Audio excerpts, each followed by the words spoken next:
Petite affluence hier soir à la Chapelle-Naude pour la réunion de présentation du projet. 188 km de canalisation enfouis dans 4 départements, dont une soixantaine en Saône-et-Loire et environ 80 en Côte-d'Or, pour un budget de 700 millions d'euros. Les propriétaires impactés, qui ont mis leurs terres en servitude, sont plutôt confiants sur le projet. C'est une toute petite parcelle qui est impactée d'un demi-hectare. Mais pour moi, ça fait beaucoup parce que je suis un petit exploitant, donc pour moi, c'est important. Je n'ai pas particulièrement de crainte à ce sujet. Je pense que GRT Gaz fera bien son travail.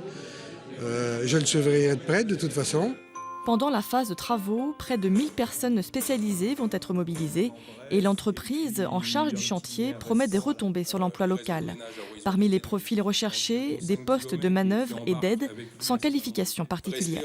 En termes d'embauche, le groupe Spike Nice pour la réalisation des 2 lots de Val-de-Saône recrutera localement jusqu'à une centaine d'intérimaires via la société d'intérim Alpha Service en partenariat avec le Pôle emploi sur Louhans. Ce projet de gazoduc Val-de-Saône est stratégique pour GRT Gaz.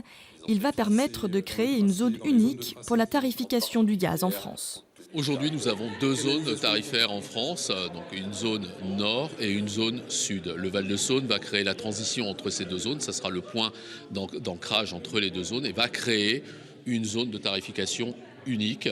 Et donc pour cela, en particulier pour les clients du sud de la France, ça va permettre de donner un accès aux gaz les moins chers.